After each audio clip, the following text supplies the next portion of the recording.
Hello, my most amazing artists. Today we are going to be starting an artwork inspired by the artist named Heather Galler.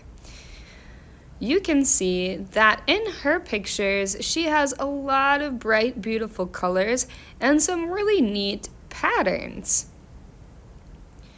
We are going to be using a really unique tool to draw with that I will introduce to you in a moment.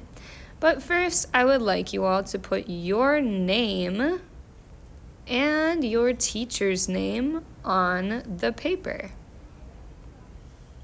Please, please, please put your name and your teacher's name so that we know whose it is.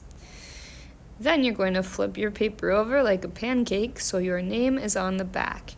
You can use this paper as a guide to help you out if you miss a step or get a little bit behind.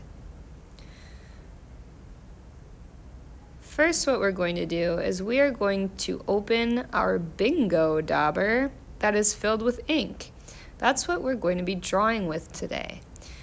You are going to make so sure that you do not lose the cap. So when you twist that cap off, you are going to put it immediately. That means right now on the table next to your paper. This cap should be next to you the entire time. Then you're going to visualize and imagine there's a line halfway through your page. Above that line, you are going to draw 4 to 5 circles. They can be of different sizes, some smaller and some larger. Make sure when you're holding the bingo dauber that you are being very gentle. You should only be pressing so super lightly, and you don't need to squeeze the bottle at all.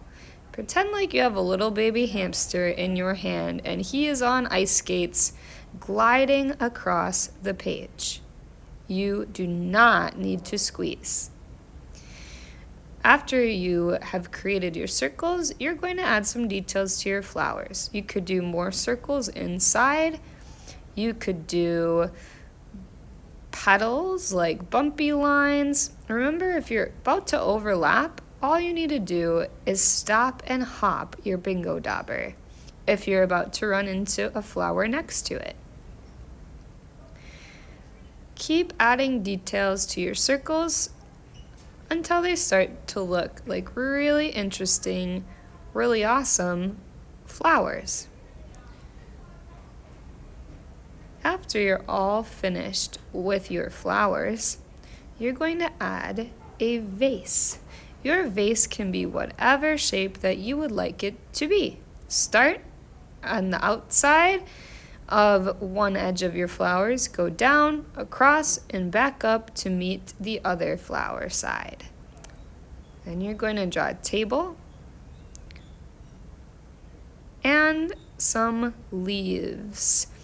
Leaves are like lemon or football shapes, going down, pointing them, and back up. If your leaves are more rounded, that's okay too.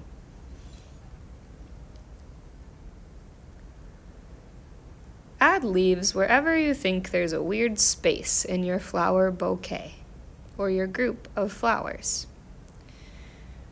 And lastly, we are going to add some patterns to our vase and our table.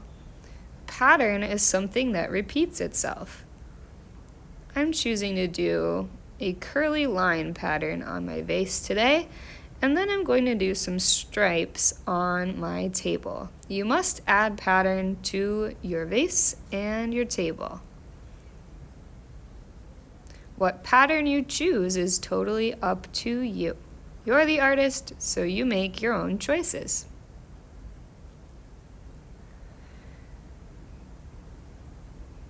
Once you're all finished up with that, you are going to carefully put your cap back on your bingo dauber. You'll put it on and twist it shut. Then you'll bring your bingo dauber back to the art cart. Here's what happens if we do not press gently with our bingo dauber. If I squeeze and I push, oh boy, that's going to make a super big mess. If I see that you do this, I'm going to give you a black oil pastel and you won't get to use the bingo dauber anymore. Yikes, that's a big mess. That's why we need to be very gentle and never squeeze the dauber. Once you're all finished, you're going to put your project on the drying rack. Not like this, where it's sticking out, but like this, where it fits nice and snug on the drying rack. Nice job!